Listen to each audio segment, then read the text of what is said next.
Aujourd'hui, j'aimerais que nous puissions parler de l'Afrique et de son système éducatif qui continue de mettre dans l'ombre les talents, les potentialités de la jeunesse africaine et ce qui fait en sorte que par après, l'Afrique reste toujours dans la régression plutôt que d'être dans le développement, même du fait qu'aujourd'hui, beaucoup de pays africains ou tous les pays africains généralement sont déjà à l'extérieur de la colonisation.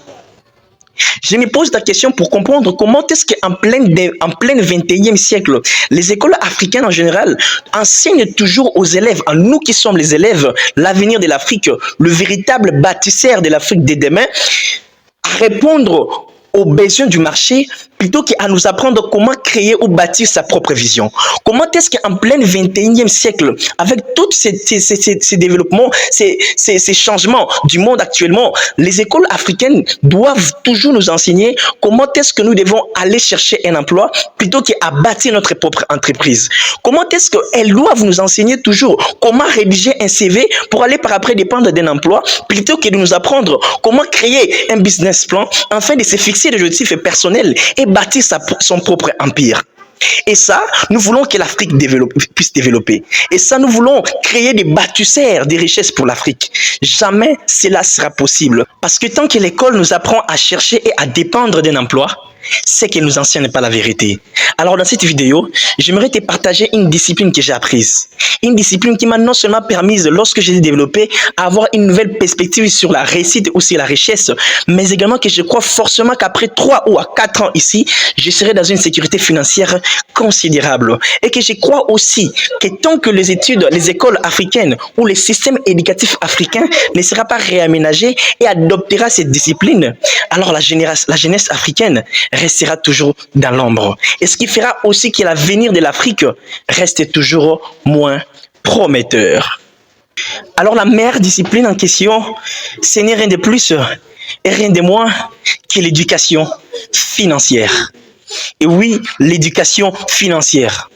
En fait, je me suis toujours posé la question, comment est-ce que à l'école, on nous apprend à aller chercher l'argent et non à savoir le gérer? Comment est-ce que les écoles africaines, le système éducatif africain apprend à nous qui sommes les élèves, le futur de l'Afrique, le véritable bâtisseur d'Afrique de demain, à travailler pour de l'argent et non à mettre l'argent à notre merci afin que ces derniers puissent travailler pour nous?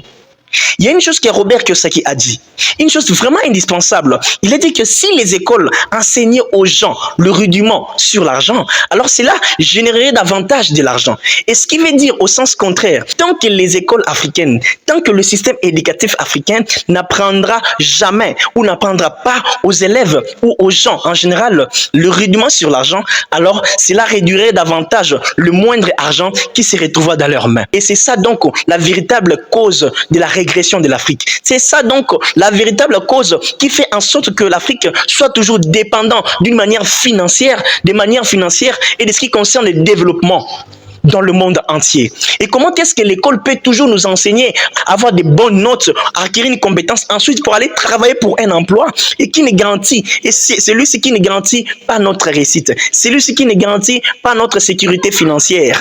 Et ce qui a même dit, toujours Robert Kiyosaki, j'aime beaucoup cet auteur et je lis pas mal de ses ouvrages et je l'ai dit véritablement, ça m'a vraiment inspiré. Il a dit que l'emploi n'est qu'une solution à court terme d'un problème à long terme. Ce qui veut dire que l'emploi ne garantit pas notre retraite, ne garantit pas notre sécurité financière. Il ne répond qu'au minimum à des problèmes actuels, mais ne résout jamais des problèmes à long terme. Alors tant que l'Afrique ne connaîtra pas ça, tant que les écoles africaines ne connaîtront pas ça et ne réaménageront pas leur système, alors l'Afrique, je suis désolé de le dire, nous resterons toujours les derniers. Alors voilà donc la principale cause de l'Afrique. Alors pour vous qui êtes nouveau dans cette chaîne, sachez que je m'appelle Ronix Mokende, je suis coach en développement personnel, formateur en éducation financière et qui est d'ici en leadership et en entrepreneuriat. Je suis conférencier et écrivain.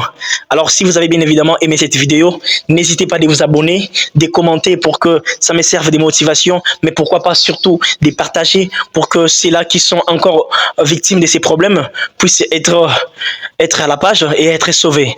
Et ici, je partage à chaque numéro des leçons sur l'éducation financière, sur qui est ici, sur le leadership, sur l'entrepreneuriat, afin que cette jeunesse soit sauvée et pour que cette Afrique puisse être développée et changée. Et une chose, n'oublie jamais qu'il n'y a que toi qui peux changer ta vie. J'aime le dire, rien que toi. Merci.